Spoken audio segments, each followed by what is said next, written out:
It's a pleasure to be here and hosting this event, and welcome to all of you. I'd love to be able to see all of your faces in person, but this is the next best thing given the pandemic that we're all experiencing. We need to continue our work, and particularly this part of our work, at least for Mines Action Canada, is a very important part. The Mine Action Fellows program is one of the parts of our youth leadership action and program, and we really strongly believe that youth have a right to not only receive age and gender appropriate assistance if they're in an affected country, but they have a right to a say in their own future. They have a right to change the world and their community the way they want it to be. But you know, the world that we work in, and the world of disarmament, international law, whether it's humanitarian law or disarmament law or human rights law, is a tricky place, a difficult place if you don't have the opportunities to experience it. You don't have assistance and training and skills development and mentorship, and particularly the opportunities to create networks that will assist you throughout your career and your efforts. So that's what this program is about. And each year we have been providing, each month we've been working with the Mine Action Fellows, some of whom you will meet in a few minutes, to help them develop their careers and share their experiences and their ideas and their energy and their passion. And then once a year, on the margin of a Landmines meeting or a cluster munition meeting, such as we are now with the review conference of the CCM, we try and bring them together. In the past, we've been able to do that in person. This time it is being virtual, so they are groundbreakers in that sense. And I welcome you all to this program. And I think without further delay, I'd like to start us off and start by thanking our donors to this program, particularly Canada and Sweden for funding this year's program, Ireland for funding this particular event, as well as other parts of the program, and Switzerland for supporting the program overall, and Australia, which has been a strong supporter in the past as well. And now I'd like to turn it over to Jamie Walsh from the Government of Ireland. He is Ireland's Deputy Permanent Representative to the Conference on Disarmament, and I'm going to invite Jamie to say a few introductory remarks for us. So over to you, Jamie. Thanks very much, Paul. I hope that everybody can see and hear me well. I'll try not to take up too much time for introductory remarks. This is really an event for the fellows, and it's really important to hear from them. But if you'll bear with me for just a couple of minutes, I wanted to say how delighted I am really to be able to welcome you to today's side event with Mines Action Canada on ending cluster munitions in our lifetime. And we'll be led in our discussions today, of course, by the Mines Action Canada Mine Action Fellows, as is only right. It's them that we've come to hear from. It's their message that we want to hear. As Paul outlined, the Mine Action Fellows are an incredibly talented selection of youth delegates and campaigners. They're engaged across a range of advocacy work covering landmines, indiscriminate weapons, and of course the focus of today's discussion, cluster munitions. And I just wanted to say how proud Ireland is really to be a supporter of that work, of Mine Action Canada's Mine Action Fellow Programme for several years now, and how much we consider the work of the programme as being essential to ensuring that the voices of younger generations are heard in disarmament forums.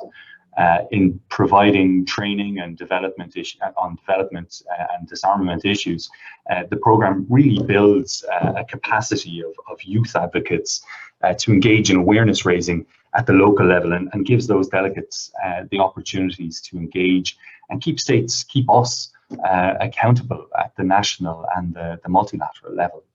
In Ireland's view, it's a greater emphasis on risk education initiatives and youth engagement really helps to ensure that it's the future generations that are equipped to take the convention forward. And I'm particularly delighted that MAC has been able to ensure we hear from young advocates about the actions that they're taking on cluster munitions during this review conference. Of course, all of us here for the RevCon are aware of the impacts that cluster munitions have, that they have devastating effects, hamper social and economic development, and jeopardize the safety and security of the community for generations. And it's exactly that point, the point that they have intergenerational legacies. And fundamentally, it's the youngest victims of these weapons who bear their consequences the longest. It's for that reason that Ireland's championed youth engagement on their prohibition and the full universalisation and implementation of the CCM for over a decade. In our view, the best way to protect civilians from cluster munitions is just simply to prohibit them, to stop their use. Universalisation, stockpile destruction and the clearance of contaminated areas, as well as survivor engagement and victim assistance, are all crucial for the successes of the CCM, which require our collective effort and continuous support. And this is why the perspectives of youth are so important in this conversation for ensuring that the goals of the convention are realised for affected communities. Across the globe, of course, youth leaders are actively involved in grassroots advocacy to support the implementation of the pillars of the conventions on issues such as mine clearance and victim assistance and so on. It's their perspectives and really lived experiences that help to shape our policy responses in coming years, and to realise the goals of disarmament and non-proliferation conventions in a very inclusive manner, in a meaningful way. There is a reason, of course, the international community has elevated youth, peace and security agenda. Worldwide, 1 in 4 young people are affected by violence or armed conflict around the globe. And just as it's no longer acceptable to exclude certain sectors of society from conversations, such as women, we can no longer tolerate the exclusion or marginalisation of young people from the disarmament discourse. We in Ireland know from our own lived experience that peace building is an intergenerational process. We have to encourage the inclusive representation of youth in the prevention and resolution of conflict and multilateral fora. We also have to ensure investment, which gives young people the tools that they need to lead and engage in the political and civic spaces. And really, that's where the work of MAC has been absolutely fantastic, and just a fine example of the discussions that can, should, and really must be had, and the achievements that can be made when we give young people the tools, networks, and the opportunities to engage in the disarmament space. The issues of cluster munitions and unexploded ordnance continues to impact far too many people globally. And unfortunately, their impacts will continue to be a burden and a threat throughout the lives of many young people. And that is why it is so critical that we hear from them today. So I said I wouldn't take very long, and I seem to have taken quite a long time. So apologies for that. And I genuinely really am looking forward to hearing from our fellows and from the conversation that follows as well. So thank you very much. I'll leave it at that, and looking forward to hearing from you.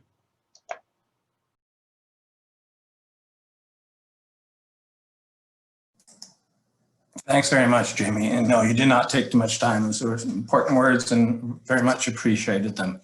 And of course, Ireland has a strong place in the hearts of everybody involved with this treaty, because of course, that's where we finished negotiations. And you may not know, but that's also where NGOs decided that we would create the Cluster Munition Coalition. So I have a lot of fondness for Ireland. So thank you for your kind words and for funding this program. Depending on the internet gods, we've been able to have at least campaigners from at least 10 different countries participating this week in the Mine Action Fellows Forum. And again, depending on the internet gods, you were going to hear from 4 of them in this session. And I'm going to start with Azheen Hamdi, who is a community liaison officer with the Mines Advisory Group, MAG, in Iraq, where she helps communities stay safe from landmines and other explosive remnants of war. She has been a Mine Action Fellow since 2019. And now it's over to you, Azheen. Thank you, Paul. It's nice to be here. And good evening, everyone, and good morning for different time zones. Can you hear me? Yeah, okay. At the beginning of this year, my community liaison colleagues and I were busy conducting an ethical survey and explosive ordnance risk educations. So with the school children and with communities, and supporting also my clearance team in the field. We were in the field until the second week of March, when everything changed. Unfortunately, due to the COVID-19 pandemic, movement restrictions and curfews, we put in place in Geneva governorate, where I work, meaning that we could no longer continue to work in the field. And instead, we had to work remotely. In terms of CL activity, community liaison officer activities, it was not a fulfilling way to work from home. In some areas, people are using social media platforms, so like Facebook. MAC declared the risk education message in that way. But we also knew there were people not using social media. So the only option was to help them to stay safe, using phone calls. During the time we could not visit them in person, we kept in touch with community liaison, with community focal points and village leaders through mobile phones. And we attended also internal trainings and started adapting some of our work to remote working, such as conducting explosive ordnance risk education sessions for institutions on Zoom. Then we returned back to the field in September 2020, and my colleagues got straight back to work conducting non-technical survey in heavily contaminated villages. Unfortunately, at that time, I tested positive twice with COVID-19, so I quarantined myself for more than 3 weeks in home. Then I returned back to the field. So when we returned back to the field, our work has changed due to COVID-19, and we now face a new challenge, including new COVID-19 protocols, which affect and restrict how we can do non-technical survey and explosive ordnance risk educations. In some area, we can no longer deliver RE risk education sessions in person, and instead are using public information methods, such as putting on the posters. I was born in a city that's now highly contaminated area. There were been many victims because of lack of information or wrong information about risk of explosive ordnance. This has been my motivation to work in Mine Action, to raise awareness about the risk of explosive ordnance, to support communities who need to return to their homes, but cannot because of the contamination. These families need explosive ordnance risk education, and life is struggle in the camps. They really need to return to their homes, but there's still contamination in their areas. For these communities and many more, state parties should commit the CCM and intensify efforts to reach the goal as soon as possible, and continue funding highly contaminated area. Countries like Iraq should also advocate to other nations to join the CCM. In this way, no one in my country, my region, or in the wider world will have to be afraid of these weapons again. And thank you. If you have any question, I'm ready to answer. Thank you, Azheen, and thanks. I'm very happy that you were motivated to work in Mine Action, so that very much. Our next speaker as a Mine Action Fellow is Ndoruha Farkun. She is a member of the Sahrawi Mine Action Women team in the Western Sahara refugee camps in Tindif, Algeria. She previously worked with Norwegian People's Aid and has training in risk education, clearing mines and cluster munitions, and battle area clearance, as well as non-technical survey and first aid. She also has a BA in archaeology. And if the internet gods allow, she will speak to us live. And if not, we also have a tape presentation prepared in case it doesn't work. Over to you, Ndoruha.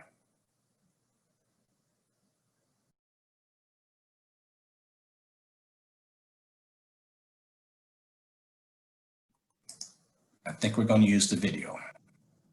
Yeah. No, we're going live. One.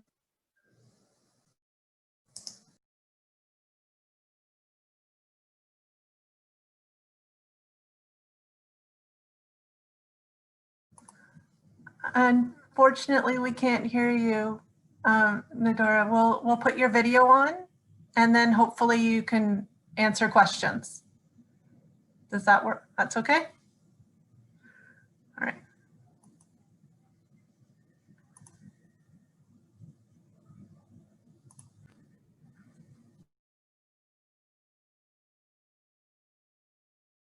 الرحيم. مرحبا جميعا، اسمي ندوروها فركون، عضو الفريق النسائي لدعم الأعمال المتعلقة بالألقام من الصحراء الغربية، أقيم في مخيمة اللاجئين الصحراويين بتندوف بالجزائر. هنا في المخيم بكل عام الأطفال الصغار يقضون شهر رجوان وجويلية في دول أوروبية، ما يسمى برنامج عطل في سلام. في هذا العام كان مختلف، وذلك بسبب جائحة كورونا، وكان عليهم التوجه إلى مناطق محررة من بلادنا لكن يوجد بها مخلفات حرب. لذلك توجب على فريقنا القيام بعملية تحسيس هذه الفئة من مخاطر الألغام ومخلفات الحرب والذخائر العنقودية، مع الكثير من الحيطة والحذر واتباع القواعد الصحية اللازمة لتفادي هذا المرض. هذا بالنسبة لمشروعنا الأول. أما بالنسبة لمشروعنا الثاني فهو مخصص للضحايا الألغام، وذلك بالتنسيق مع المكتب الصحراوي لدعم الأعمال المتعلقة بالألغام سماكو، والجمعية العامة لمساعدة الضحايا أزهين، وذلك يوم 3 ديسمبر الموافق لليوم العالمي والوطني لذوي الاحتياجات الخاصة. كذلك التوقيع على اتفاقية حظر الذخائر العنقودية، وذلك بهدف دمج هذه الشريحة في المجتمع، كذلك مساعدتهم ماديا. ونرجو من الدول والحكومات Okay, I will start in Arabic. دعوات للدول يحبوها but translate. Okay. وكذلك المنظمات الناشطة في هذا المجال الضغط أكثر على الدول التي لا تزال إلى يومنا هذا تزرع هذا الخراب في الأرض. ونتمنى من جميع الدول احترام حقوق الأشخاص ذوي الاحتياجات الخاصة، وكذلك نأمل الكثير من الدعم لفريقنا لمواصلة عمله. وفي الأخير نشكر كل الفاعلين على هذا الحدث، ونشكركم لإتاحة لنا الفرصة للتعريف بعمل فريقنا. شكرا.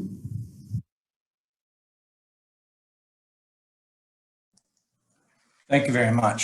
And also for reminding us that we're not just talking about cluster munitions, we're talking about landmines and, of course, people with disabilities and the Convention on the Rights of Persons with Disabilities as well. And thank you to Aaron Hunt, Mines Action Canada's program manager, who is running the Mine Action Fellows program for us and doing the technical work behind the scenes here. And thanks for responding to that issue, Aaron. Our next presenter is Moshtaq Alizada, who's a volunteer with the Afghan Landmine Survivors Organization. He's also pursuing a degree in accountancy and management at the Administration and Accounting Institute in Kabul. And he has been a Mine Action Fellow since early 2020. And I believe we are having a video from Moshtaq as well. So go ahead, Aaron. Hi everyone, my name is Moshtaq Alizada, a university student. I'm new Mine Action Fellow from Afghanistan. Greetings to all of you.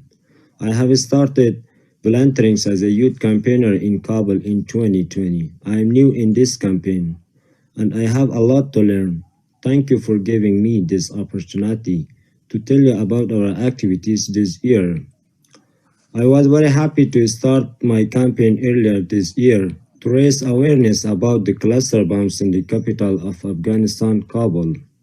To celebrate the 1st of August, the anniversary of the Cluster Bombs Convention, together with the Afghan Landmine Survivors Organization also, we conducted 3 activities as follows.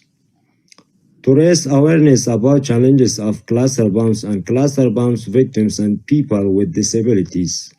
We painted a big street on the main road of Parliament of Afghanistan. As you can see these photos, the art shows the problems of accessibility of public buildings that provide services to people. The art shows that a big school does not have an accessible entrance. A cluster bomb survivor in a wheelchair faces the physical barriers. The art also includes a message which says, all public services should be made accessible to survivors and persons with disabilities. The art is painted on the side of Parliament Road. Everybody, including members of Parliament and political leaders, can see the painting because they drive through this street every day. Also in August, I sent to the Speaker of Parliament of Afghanistan a letter about the Cluster Bombs Convention. In my letter, I requested the Speaker to kindly pay more attention to the needs of survivors of cluster bombs and persons with disabilities. I also encouraged the Speaker of our Parliament to invite Pakistan, Iran, Tajikistan, and China to sign the Cluster Bombs Convention because they are neighbors of Afghanistan. I also raised awareness on cluster bombs through social media. I speak to my friend and classmate about the cluster bombs and educate them how bad cluster bombs they are. We had some more activities to do, but COVID-19 changed our plans. I'm still happy that we did something good against cluster bombs. In closing, I want the states to do just 2 things. Please ban cluster bombs. If you have not banned them yet, please do not wait until cluster bombs kill your people. Support all cluster bombs survivors. A lot of them are children. Help them to meet their dreams. And finally, my personal wishes to you to see you all one day in my city, Kabul, to celebrate Afghanistan free of cluster bombs. Thank you, all of you. Thank you, Moshtaq, for those important words and in fact, all the great work you're doing both with the survivors and to help get accessions to this treaty and raise awareness of the issue. And yeah, I think we all will look forward to be able to come to Kabul and celebrate it being free of cluster munitions and landmines as well. Our 4th Mine Action Fellow is Natalia Morales Campillo. She is a gender director of the Colombian campaign to ban landmines, a member of the International Working Group on Gender and Mine Action, and of course, a participant in the Mine Action Fellows program. Part of the Colombia disarmament team, where she works for the universalization of the Convention on Cluster Munitions and for the Caribbean and Latin American countries to join the treaty. And Natalie is able to join us live. So over to you, Natalie. Natalia, sorry, I keep saying Natalie, I apologize. Natalia. It's okay, thank you very much. First, I want to talk a little bit of what have we been doing this year, a part of trying to survive all this situation. This year has been a year of constant changes that has led us to reinvent ourselves every day in order to achieve our goal of a mine-free Colombia. The new normal associated with the COVID pandemic has brought us a series of changes, barriers, and opportunities for our work. Some of the changes were the virtuality, the difficulty, prohibition to access the territories and the indigenous communities, and the establishment of biosecurity protocol that can lead us afterwards to start again our work.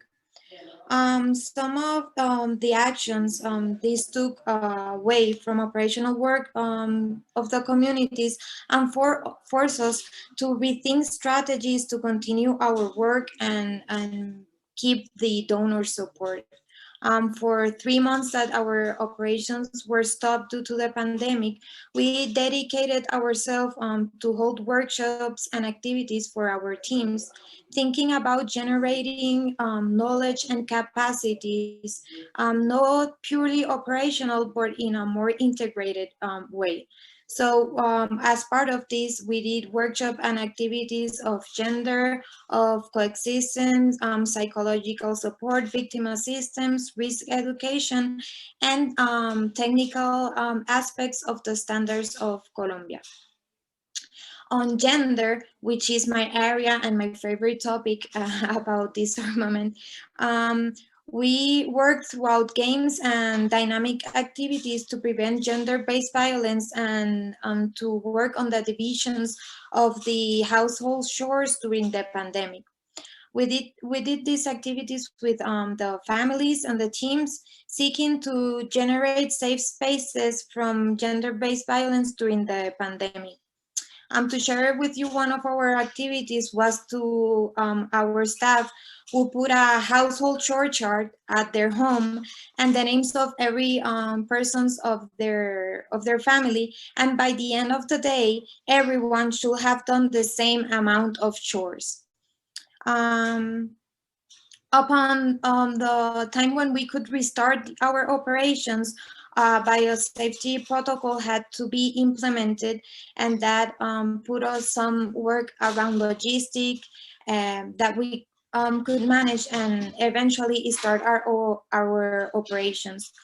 Also, with the first reopening of the country, apart from continuing with our demining activities, we began a process of support for survivors and vulnerable communities in the region, attending the needs generated by the pandemic. Right now, we are currently in a period without major restrictions, so we are doing our job still with biosafety measures, but we have reopened the country and we have to see how much it lasts. For this presentation also, they want us to talk about why do we work on mine actions, and that was a really a good question, because it got me thinking, and the only thing that can that keep coming to my mind is because I really love this job. I work in humanitarian disarmament, convinced that it is a space in which I support the peace process in my country, in Colombia, and in which I have the opportunity to contribute to change the realities of the territories and our communities that have been so affected by the conflict. In the same way, I have found in this space the opportunity to work on gender, which has allowed me a union between what I believe and what I fight for on my personal life and the work I do. Loving the work that one does is something that not everyone can say, and I feel really privileged and motivated to continue working for disarmament that contributes to peace, equality, and diversity. Believe me when I tell you, I am pure passion, and I put that in everything I do. And here in disarmament, I have found the right place to put that into efforts that really transform and can contribute to a different world and a different country. From the Colombian campaign to ban landmines and myself, as part of the disarmament campaigns, I would like states to support organizations that promote local capacity building, and also initiatives and projects that seek to promote the inclusion of the gender approach in disarmament, from transformative actions, creativity, and of course, by the intersectionality approach. I also want them to promote space for collaboration between countries and organizations that can strengthen the capacities of the others. and promote actions that work for the incorporations of women subject of multiple discriminations, as indigenous, LGBT community, Afro women, in the actions against landmines, and as a mechanism of visibility and empowerment also. And finally, as a fellow, that they keep promoting and supporting the Mine Action Fellow program that allows a space for participation, training, and inclusion of young people, and of course, young women, that sometimes people think that we are not interested for being women, but I think that we don't have this space sometimes, and Mine Action Fellows open that for us. So I think it's really important and really good that states can keep promoting this space, and that young people and young women have a voice and participation. Thank you.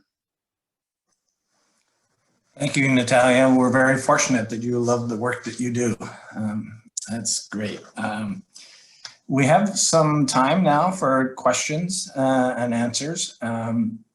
You can put them either in the chat box, or there's also a Q&A box at the bottom of your screen where you can enter your questions. My colleague Erin will curate the questions and post them to our panelists, and we will try and get responses to you. If you have something to a specific person, that's fine.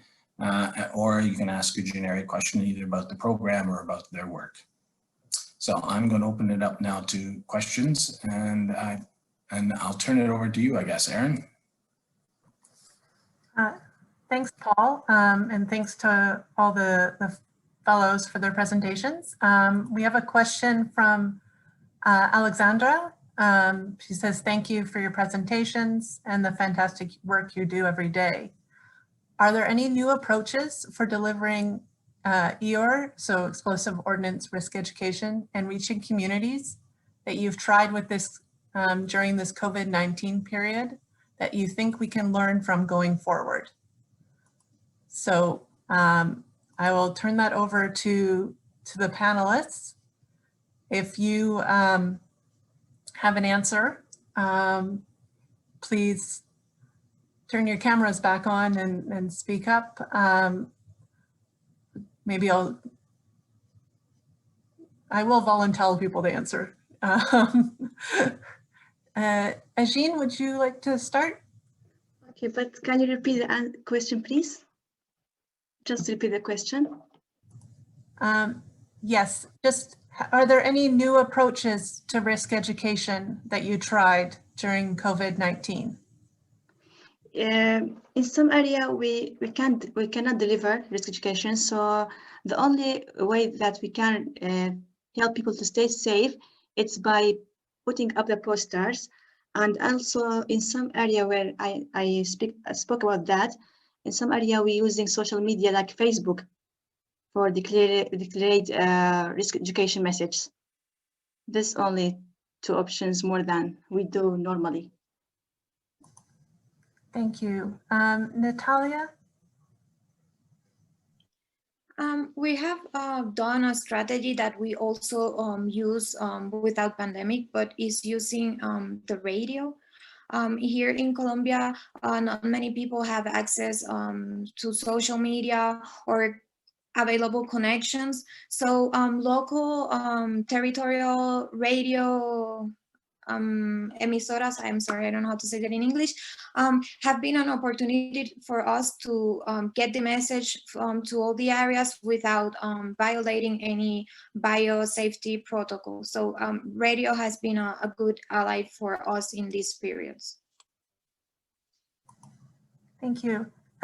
Ndoruha, can you hear us, and do you have an answer? And unfortunately, I cannot read Arabic, but so there's a note in the chat from Ndoruha, which I will quickly Google Translate.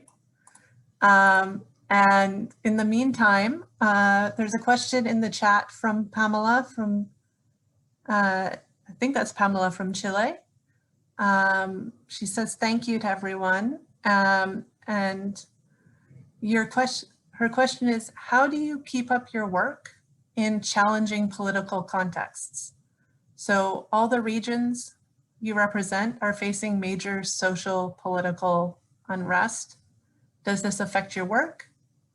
How does it affect your work? And are there strategies to keep up with the work, leaving the politics aside? Does that, does everyone understand the question there, or would you like me to reword it a bit?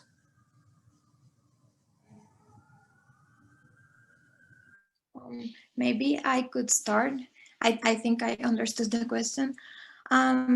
As Pamela said, we all have some difficult contexts to work on. So it definitely affects our work in Colombia. But I think by the hand of the community liaison and the constant bi-directional communication with the communities, it's the way that we have be able to continue our works in the areas that the conflict is not that harsh. But there are other parts of the country where we can not do demining because of the armed conflict. So there we do victim assistance and risk education by capacitating local people that can then do this job without having to be at so much risk. Demining also for us in Colombia has been one of the few parts of the peace agreement that have been the government and the social and the organizations have been able to continue doing, and they have the support for doing it. So I think it's a spot for resistance and for continue to demonstrate that the peace is possible in Colombia, and that there are things that are working, and so it's risky and it's a challenge every day to continue doing it in this kind of context, but it also is a space for resistance and for demonstrating that peace is possible and that there are other ways to live. So it's a really good opportunity for us and a challenge every day. Thanks, Natalia. We unfortunately have just lost connection with our Arabic language translator. Is there anyone among the attendees that would be able to step in to translate for Ndoruha? There should be a hand up button. Oh, thank you, Rochelle. I'm going to give you, thank you, half of the Mine Action Fellows. I'm going to give you guys the opportunity to talk, and you can, if you don't mind telling Ndoruha she can answer in Arabic, that would be great.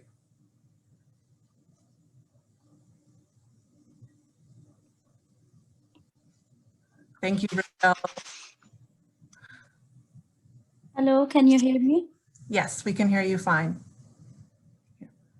Okay, can Ndoruha hear me? I can hear what she's saying and try to translate.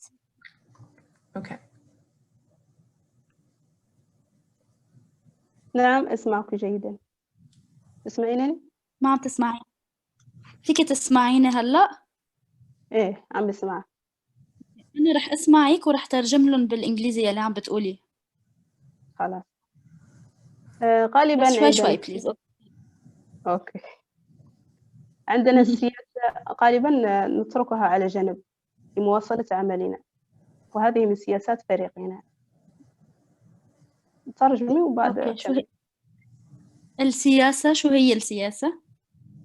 لا، السؤال مطروح كيف تعملين مع الوضع السياسي القائم حاليا؟ مزبوط.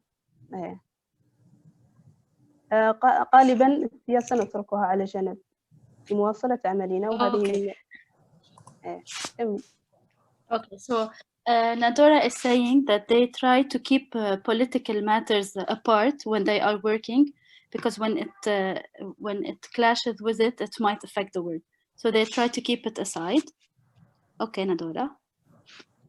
لأن من مبادئ عملنا هي الإنسانية. Because the principles of our work is mainly the humanitarian work and not the political aspect of it. نعم. غالبا التحسيس نقوم له خاصة الأطفال والنساء الغير عسكريين. الناس المدنية هي أكثر اللي يشملها عملنا أكثر من السياسيين من العسكريين. Okay, so we target more civilians and especially women and children. This is why we're not very much in need to be in contact with militarians. So we can really be a part of political dimension. خلاص إذا في سؤال آخر ممكن طرح. Okay, this is the intervention, and if there is any other questions, we can be answering as well. Thank you very much, and thank you. I would like to highlight the fact that we had 3 Mine Action Fellows volunteer to step in as emergency translators, and I appreciate your work so much. Azheen, did you have something to add to this? Yes, as you know, we have a border between Kurdistan region and Iraq.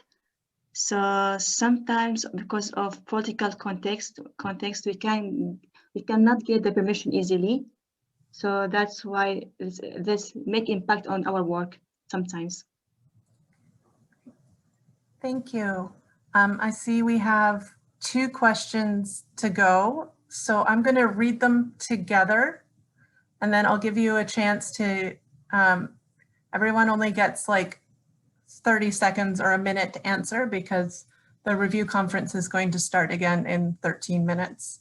I'd rather listen to you all, but I know that some of our attendees need to get back to their virtual UN room. So we have a question from Bonnie. Thanking you for your presentations and your inspiring work. She wants to know, what lessons do you think states should learn from the pandemic to better advance disarmament and your work in the future? And then similarly, Roxana from MAG would like to know, what measures can states and mine action organizations implement, so that means do, to ensure youth voices are heard in mine action? And I'll maybe put Natalia on the spot to start, so maybe Rochelle can send Ndoruha a text, the questions in the chat. Thanks. Okay, so for the first question of Bonnie, I think pandemic has shown us that resources have been not allocated the right way, that countries should not keep investing on arms and on war, and that they should invest in disarmament so that eventually that resources can be put in things that matter most, such as education and health and any other programs of development. So my call on states and the thing that I think they should do is relocate resources and support disarmament, sign the treaties, be part of this, and then use the money for something that could help us grow as countries and as a world. And then for Roxana's question, what states and mine action? To ensure the voices that are heard in mine action, I think the first part is to put us on the spot, to hire young people, to hear their voices. Sometimes people say that young people are the future. I think we are the present, and I think that our voices need to be heard, and that our ideas are as important, and states should keep, and organizations also should keep putting young people in the front of paces, so that for 2 things. First, they can learn from the older people that have been working here a long time, and then they can get the flag and put the shirt on, as we say in Colombia, and keep going with this work, but we need spaces. We need the spaces to learn, and we need the spaces to raise our voice, so that we can continue, because we are the present, the future, and we need to be here. And I think that's it. Great, thanks. Azheen, do you have anything to add?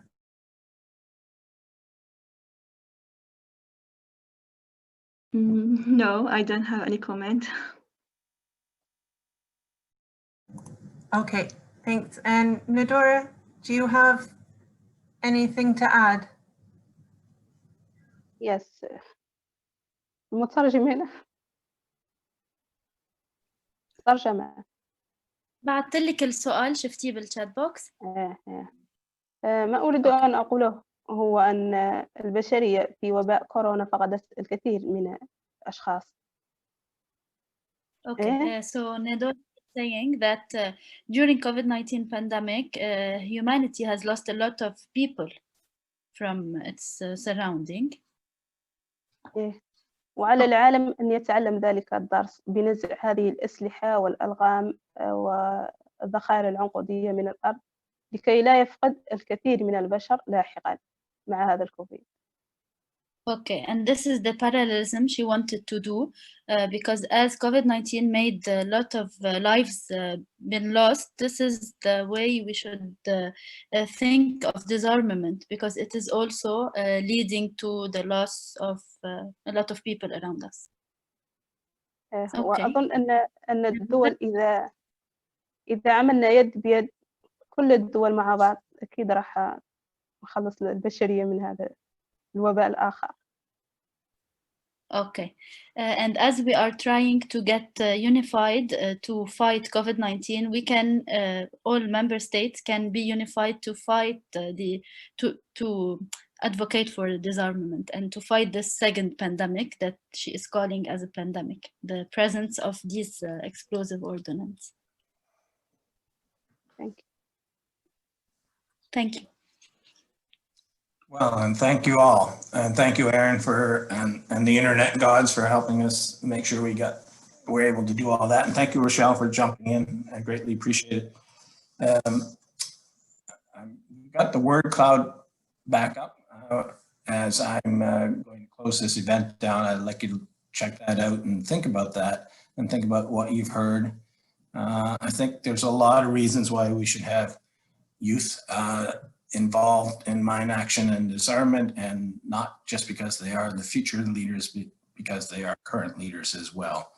And I'd like to thank, first I want to thank all the fellows for the participation in this program, and for Azheen, Ndoruha, Moshtaq, and Natalia for speaking and representing them today. I want to thank Jamie for his kind words and his introductory remarks. I want to thank our donors to this program. Encourage other donors, if you want to contribute to this program, feel free to contact me, but also encourage all donors to think about supporting the organizations that our fellows work with directly. That kind of support is really important, and I think you get a sense today, I hope you get a sense today of the important work that they are doing and capable of doing if they have the proper support. I also, I think before I finish, I want to thank Aaron Hunt, Program Manager MAC, who makes this all work, not just today, but every day. And I hope I won't embarrass her by saying that Aaron is a graduate of a previous version of our program, our youth program, and has continued to work on this field ever since. So one of the reasons I would argue that you want to get young people involved in this is they will stay involved, and they will stay and make positive contributions every day afterwards. So it's very important to keep them involved. And with that, I want to thank all of you for participating. I think we had about 50 people registered for this. I can't tell how many were able to join us, but I'm really glad that you were able to, and thank you all for participating, and good luck at the rest of the review conference. Thank you.